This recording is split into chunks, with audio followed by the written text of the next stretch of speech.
तो मूवी शुरू होती है और हमें पास्ट का एक सीन दिखाया जाता है जहां अर्थ पर एलियंस का अटैक होता है। हर तरफ बहुत तबाही होती है। ऐसे में आर्मी अपनी पूरी जान लगाकर इन एलियंस का मुकाबला करते हैं और उनकी काफी सारी शिप्स को डिस्ट्रॉय करते हैं, जिससे कि काफी सारे एलियन शिप्स अर्थ से वापस चली जाती हैं। और इसके बाद हम 50 साल बाद का वक्त देखते हैं जहां आर्मी को आज भी इस बात का खतरा है कि कहीं फिर से उन पर कोई एलियन अटैक ना हो जाए। इसीलिए उन्होंने कुछ बच्चों को सिलेक्ट करके उनकी एक खास ट्रेनिंग शुरू की है। उन्हें बचपन से ही फॉर्मिक्स यानी कि एलियन से लड़ने के लिए तैयार किया जाता है। अब इनकी ट्रेनिंग थोड़ी सी अलग है, जहां इन्हें रियल बैटल ग्राउंड में जाने की जरूरत नहीं, बस इन्हें डिवाइसेस पर गेम्स के जरिए से अपनी ट्रेनिंग करनी होती है, क्योंकि मेनली ये लोग शिप में बैठकर ही उन पर अपने वेपन से अटैक करते थे। इसीलिए ये पूरी ट्रेनिंग टेक्नोलॉजी बेस्ड है। सीन एक लड़के एंडर पर शिफ्ट होता है जो कि एक दूसरे लड़के के साथ गेम खेल रहा होता है। एंडर काफी ही होशियार है। वो बड़ी आसानी से उस लड़के को इस वॉर गेम में हरा देता है। इससे उस लड़के को बहुत गुस्सा आता है, क्योंकि एंडर ने कुछ ही वक्त में उसे हरा दिया था।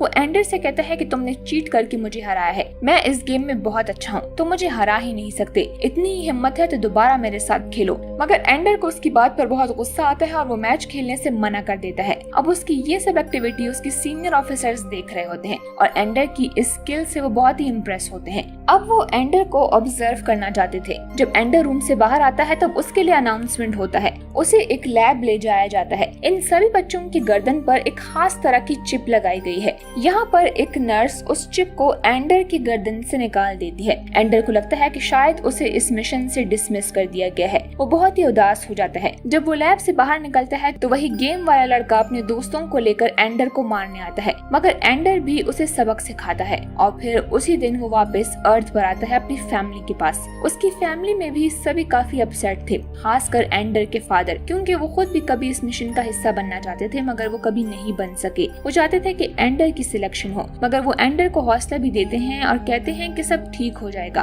तब वहाँ पर सीनियर कमांडर अपने असिस्टेंट के साथ एंडर के घर आते हैं और यहाँ पर कर्नल उन सबको ये खुशखबरी देते हैं कि एंडर की सिलेक्शन हो चुकी है। वहाँ पर किसी को भी इस बात पर यकीन नहीं होता। एंडर के फादर भी बहुत हैरान होते हैं। तब वो पूछते हैं कि ये सब कैसे हुआ, तो कर्नल बताते हैं कि एंडर की इस गेम में परफॉर्मेंस बहुत ही ज्यादा अच्छी है। उसकी खेलने की टेक्निक्स और उसकी थिंकिंग एबिलिटी बहुत ही कमाल की है, इसीलिए उसे सेलेक्ट किया जा रहा है। दरअसल वो चिप निकालने का मकसद भी यही था। उस चिप की मदद से ये टीम बच्चों के थॉट्स और थिंकिंग एबिलिटी को कंट्रोल कर सकते थे और चिप निकालकर वो ये जानना चाहते थे कि एंडर की अपनी एबिलिटीज क्या हैं। फिर जिस तरह से एंडर ने उस दूसरे बच्चे से फाइट किया, इससे वो काफी इम्प्रेस हुए और एंडर अपने टास्क में कामयाब हो गया और उन्हें एंडर जैसे लीडर की ही जरूरत थी। अब एंडर की सिलेक्शन के बाद उसे अपने स्पेस स्कूल भेजा जाता है, जहाँ पर सिलेक्टेड बच्चों की खास ट्रेनिंग होती है। वहाँ पहुंचकर एंडर की मुलाकात मेजर एंडरसन और कर्नल हिडन क्राफ्ट से होती है। फिर उन्हें ट्रेनिंग ऑफिसर सार्जेंट डैप के हवाले कर दिया जाता है। वो उन्हें सभी रूल्स एंड रेगुलेशंस के बारे में बताते हैं और फिर उन्हें डिस्प्ले रूम में ले जाकर उस फाइट की फुटेज दिखाते हैं जो कि आज से 50 साल पहले एलियंस के साथ लड़ी गई थी। अब यहाँ पर एंडर से सभी सीनियर ऑफिसर्स को बहुत ही उम्मीदें होती है, क्योंकि उसकी परफॉर्मेंस काफी अच्छी थी। इसके बाद इनकी ट्रेनिंग स्टार्ट होती है और एंडर अपनी ट्रेनिंग में काफी अच्छा परफॉर्म कर रहा था। एंडर बाकी सब ट्रेनिंग तो समझ गया था,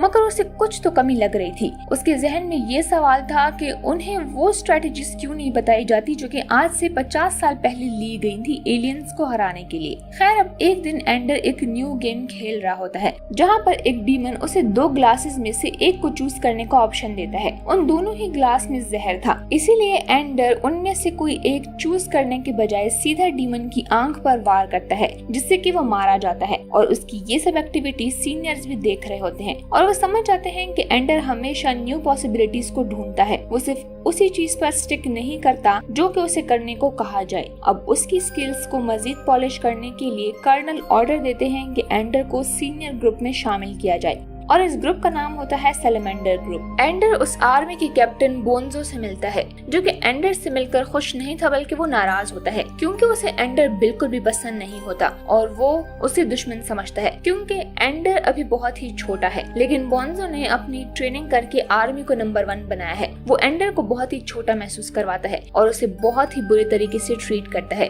बोन्जो एंडर की किसी भी काबिलियत से वाकिफ नहीं था, इसीलिए वो उसे अपनी आर्मी का हिस्सा भी नहीं बनाता और खुद से वो उसे दूर रहने को कहता है। और वहाँ उनके ग्रुप में पेट्रा नाम की एक लड़की भी थी जो कि दिल की बहुत ही अच्छी थी। उसे एंडर बहुत ही पसंद आता है और जल्द ही दोनों में बहुत अच्छी बॉन्डिंग हो जाती है और फ्री टाइम में पेट्रा एंडर को ट्रेनिंग भी देती है। बोन्जो को जब ये बात पता चलती है तो वो फौरन ही एंडर से लड़ने के लिए आता है और उसे ट्रेनिंग लेने से मना करता है, लेकिन एंडर उसकी कोई भी बात नहीं मानता। उधर हम देखते हैं कि सैलमेंडर टीम का किसी दूसरी टीम के साथ मैच था और बोन्जो हर हाल में मैच जीतना चाहता था। बोन्जो एंडर को ज्यादा अहमियत नहीं देता क्योंकि उसे लगता है कि अगर वो इस टीम में खेलेगा तो वो लोग जरूर हार जाएंगे। बैटल रूम में लड़ाई शुरू होती है और एंडर को नजर आता है कि पेट्रा को फ्रीज कर दिया गया है, इसीलिए वो पेट्रा की जगह पर बैटल रूम में खेलने के लिए जाता है। वो बहुत ही अक्लमंदी से कुछ ही वक्त में गेम को समझ जाता है और फिर बहुत ही आसानी से कमाल की स्ट्रेटेजी दिखाते हुए गेम को जीत भी जाता है।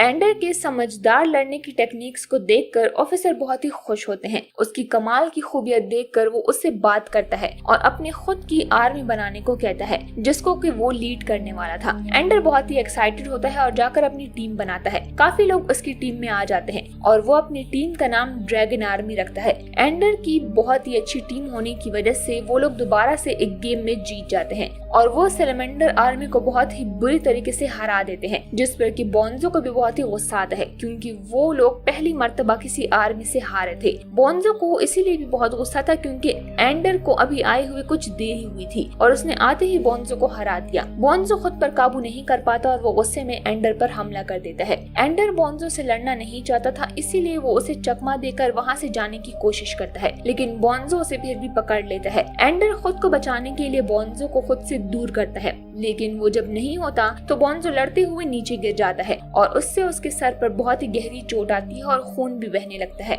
एंडर ये सब देखकर बहुत ही परेशान हो जाता है और किसी को हेल्प के लिए बुलाता है। एंडर अपनी इस हरकत पर बहुत ही शर्मिंदा था क्योंकि उसने अनजाने में ही बोन्जो को बहुत ही चोट दी थी, इसीलिए अब वो अपनी स्पेस ट्रेनिंग से बहुत ही तंग आ चुका था और वो ऑफिसर से बात करता है और उसे कहता है कि ये ट्रेनिंग उसने और नहीं करनी बल्कि वो अपने घर जाना चाहता है। ऑफिसर उसे मना नहीं करता और वो उसके सामने कहते हैं कि वो उसे घर भेज देंगे। इसके बाद वो एंडर की बहन बीन को बुलाते हैं क्योंकि ऑफिसर नहीं चाहते थे कि एंडर यहाँ से जाए और वो उसे समझाती है। वो उसे कहती है कि उसने बचपन से जो सपना देखा है वो उसके बहुत करीब है और वो हिम्मत हार के वापस आना चाहता है और साथ ही वो उसे ये बात भी बताती है कि आज वो जिस मकाम पर है उस पर पहुँचने के लिए बहुत ही मेहनत लगती है, लेकिन एंडर ने ये सब कुछ इतनी जल्दी हासिल कर लिया क्योंकि वो अपनी काबिलियत को यूज करना जानता है। बीन की बातें सुनकर एंडर को बहुत ही तसल्ली होती है और वो अपना फैसला बदल देता है और फिर अपनी ट्रेनिंग पर वो दोबारा से वापस जाता है। अब ऑफिसर उसे ट्रेनिंग के लिए उस जगह पर ले जाते हैं जहाँ पर इन्होंने फॉर्मेक के साथ जंग करनी थी। ये एंडर का आखिरी स्टेज था जहाँ पर उसने फॉर्मेक के साथ आखिरी जंग की ट्रेनिंग करनी थी। वहाँ पर एंडर को मेजर से भी मिलाया जाता है जो कि इसके लीडर थे और जिन्होंने कमांड करके क्वीन शिप को 50 साल पहले पूरी तरह से तबाह किया था और दुनिया को एलियन से बचाया था। उधर भी एंडर उनसे यही सवाल पूछता है जो कि उसके दिमाग में हमेशा से होता है कि ट्रेनिंग के दौरान उन्हें वो स्ट्रेटजीज क्यों नहीं सिखाई जाती जिसके इस्तेमाल से मेजर ने क्वीन शिप को तबाह किया था। तो उसके जवाब में मेजर उसे एक वीडियो दिखाता है और कहता है कि इस वीडियो को देखते हुए एंडर के दिमाग में जितने भी सवाल आते हैं वो मुझसे पूछ सकते हो। इसके बाद एंडर बहुत से सवाल मेजर से पूछता है और मेजर भी इसके जवाब दे रहा होता है। एंडर पूछता है कि जब क्वीन शिप पर अटैक किया गया तो बाकी के एलियंस ने लड़ना क्यों छोड़ दिया। तो मेजर कहता है कि जैसे चूंटियों की क्वीन होती है वो उन्हें लीड करती है, वैसे ही एलियंस की भी क्वीन होती है जिसके रुक जाने के बाद वो भी रुक जाते हैं या फिर वो अपना काम बंद कर देते हैं क्योंकि उनको हुक्म देने वाली क्वीन अब नहीं होती। नेक्स्ट सीन में एंडर को बैटल रूम में दिखाया जाता है जिसको वेपन्स यूज करना सिखाया जा रहा था, जिसको इस्तेमाल करके वो लोग एक ही वक्त में फॉर्मेक आर्मी को हरा सकते थे। मेजर एंडर को बोलता है कि वो उसकी आखिरी ट्रेनिंग है जिसको सीखने के बाद वो एलियन से लड़ने के लिए तैयार हो जाएगा। एंडर भी अपनी आखिरी ट्रेनिंग के लिए बहुत ही एक्साइटेड था। सारे कमांडर और ऑफिसर उसकी ट्रेनिंग देखने के लिए आए थे अब हम देखते हैं कि फॉर्मिक आर्मी के सभी एलियंस अपनी अपनी शिप के साथ हैं और वो ऐसे खड़े थे कि जैसे अपनी शिप की हिफाजत कर रहे हों। इतने सारे एलियंस को देखकर एंडर अपनी टीम को ऑर्डर देता है कि वो उन पर अटैक कर दें। अब एलियंस की बहुत सारी शिप तबाह हो जाती है, लेकिन अभी भी वो ये जंग जीता नहीं था क्योंकि एलियंस की और भी बहुत सारी आर्मी आ जाती है। एंडर अपनी टीम को कहता है कि सभी अपने वेपन्स को कवर कर लें ताकि एलियंस की आर्मी उसे खराब ना कर सके। जब फॉर्मिक उन पर हमला करता है तो बहुत सारे इंसान मारे जाते हैं, लेकिन इसी दौरान एंडर का वेपन भी चार्ज हो चुका था। वो पेट्रा के साथ मिलकर पूरे प्लेनेट को टारगेट करने की कोशिश करता है, जिससे कि पूरा प्लेनेट ही बर्बाद हो जाता है। जैसे ही प्लेनेट तबाह होता है तो पूरी की पूरी आर्मी खुद ब खुद डिस्ट्रॉय हो जाती है, जिसे देखकर एंडर बहुत ही खुश हो जाता है क्योंकि उसका आखिरी ट्रेनिंग मिशन भी खत्म हो चुका था।